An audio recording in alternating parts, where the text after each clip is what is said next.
Hi, my name is Trina Wilcox. This is the Artist Spotlight for Run Radio. And today I'm so excited to get to talk to Alex Sandra. How are you?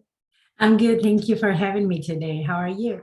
Good. This is why I love social media because it really gives us the power to stretch out and reach to people all over the world.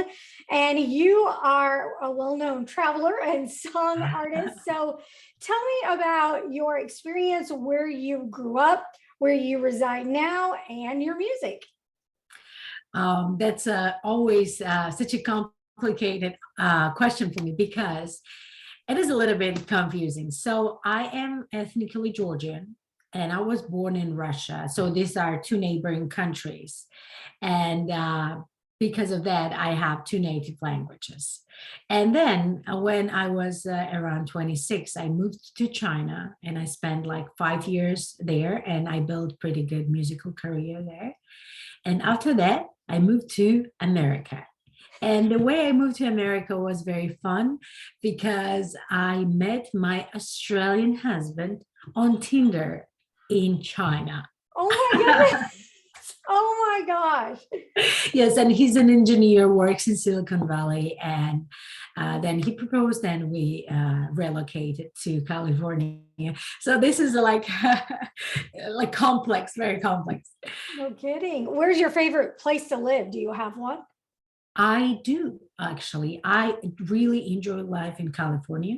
Yeah. Um, Good. I I have another place in America I really also like. I really like New York, but I never lived there. Yeah. Also, I like the same way I like New York, I like Washington, D.C. Yes. But I never had experience of living there. So it is really hard to say. So far, I love California because it is suits my culture Mhm. and it's very diverse, which is wonderful. A lot Yeah. of people here has support different communities and it is very nice. I feel very welcome, so thank you for that. Good. You just put out two new songs and they're great. Very excited for that. How often are you putting out music and how much more do you have planned? Oh, thank you so much for mentioning that. That means a lot to me. I did release my latest song just literally 2 days ago. It is very fresh. It's called Take Me Home. I love this one because it is actually in very 80s style. Yeah, You're familiar with Whitney Houston's Higher Love, right? of course. Yeah, and that remix was actually very popular and I was inspired with that song, and also of course I love TV show Stranger Things. So that's why I'm very excited about this latest release. But coming back to your question, I try to release a new single every month, one single every month, or one 1.5 months. Mhm. And sometimes it's brand new original song, or sometimes it's remix of my original song. Okay. And remix is such a good way actually to cover another very powerful music industry field, which is dance, like EDM music and this type of house stuff, because it actually has a lot of following and it is nice to have an opportunity to be a pop singer and also perform for uh, festivals for electronic musics. Right. There's so many genres and so many ways to perform too. You're doing solo right now, but you've been with a band before. Do you miss being in a band? Uh, No. No. I'm so sorry. It was Oh, fun. I had a good time actually. So when I was in my early 20s, I had my own rock band. We were pretty successful in our. So by that time, I lived in Russia, and we were well known in our like let's say province. okay. And like in our state, not province, state. And we performed every weekend. It was like Friday, Saturday, Sunday. We performed for clubs, and it was pretty good audience. It was very popular to be in this rock band by that time, and people really was very passionate about music. And we had like 200, 300 people coming for the show every time. So it was really fun. I felt like a rock star. It was really, really cool. And having this band, it's like you have buddies, and but with also friendship, there comes also a lot of drama. Mm. I tried don't have relationships in the group, and I was successful in that. But still, more people you have, more problems you have. Right. So with support, there's also some flaws comes with that. So I love being solo a lot. Yeah. Good. But I do have a team. I do have Yeah. a team. So it is not like I'm only alone. It's hard to put all that stuff together all on your own. Yes, it is actually very bad for everything. It's good to have a team.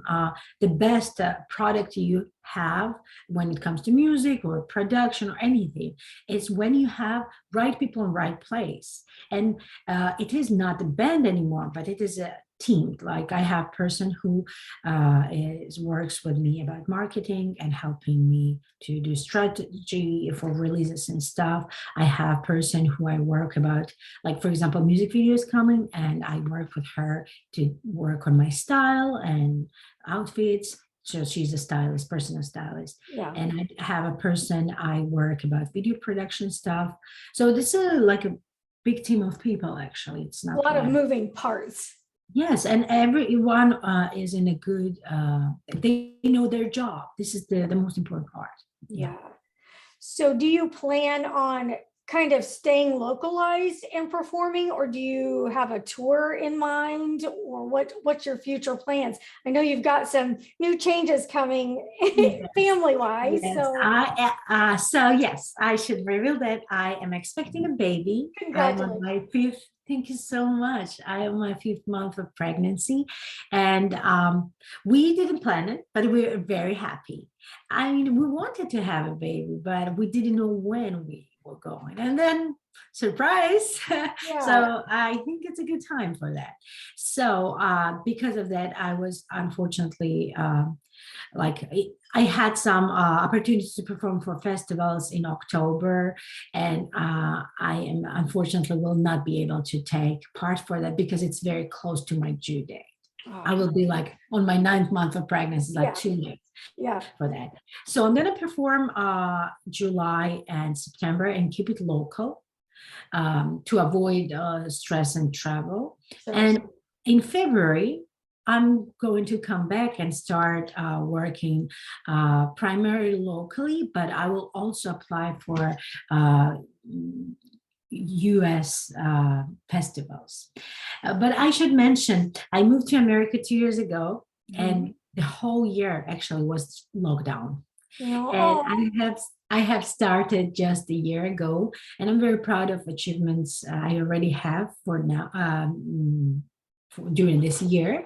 So I think I would go for local first because it's most important part. If you're an independent artist, you should be well known locally first. This is very big part of like whenever Google's my name, they should be familiar with me and seeing me for a lot of Californian stuff, right? And then as soon as they're done, I will be happy to start touring. And also by that time, my statistics will be very clear. For now, I can see that a majority of my audience is in America. So I see Spotify statistics, iTunes statistics, and I've seen that the majority is America. And I can see that I have a big, large audience from San Francisco, from LA, from different big cities of America. And based on that, I can work on tour. That's great. What do you want people to know about independent artists? I feel like in today's world, independent writers, authors, we're all given a lot more power than we used to have. And I think that's fantastic. From your perspective, though, what do you think people should know about independent musicians? First of all, I want to thank you for paying such a close attention to us. It feels amazing. Thank you so much. I do feel we have a lot of support nowadays compared with like 10 years ago. And that's thankful to people like you who are into independent artists. What I would say is that being independent artist is very difficult. Mhm. It A lot of people go through a lot of emotional roller coasters because you not only should be a performer, you should be also yourself manager and this and that, and you should be good at everything. If something doesn't work, then you are not very successful in your musical area, which is terrible and it's terrifying. So what I want to say to people, just regular listeners who are not really into music marketing and management stuff, music is a very interesting thing. There are a lot of talented people, and sometimes, so all those actually stars like Lady Gaga, Doja Cat, those people came from indie artists. They've been noticed by bigger record labels, and they were not made up. They just being this wonderful. They just put their experience into them, and they don't need to be a manager or like work for sales department to sell their stuff. So what I'm trying to say is that with listener support, a lot of talented people can get exposed, and it is a very refined thing to do to support local independent artists because this is where art comes from. Yes. Yes, of course, sometimes it is like people are in different stage of their musical careers, right? Like Mhm. sometimes in the beginning, it's a little bit raw and need more work. But if you will give a chance and give opportunity, like go for local shows, and it is nice, right? When you are hang out with family, sometimes you don't know where to go. It is nice to research some local artists. And you go there and you see this local theater, local like a backyard party with an independent Right. artist present there. So it is very nice to be supportive. And all artists are so thankful for this attention. So thank you for giving us chance to be heard.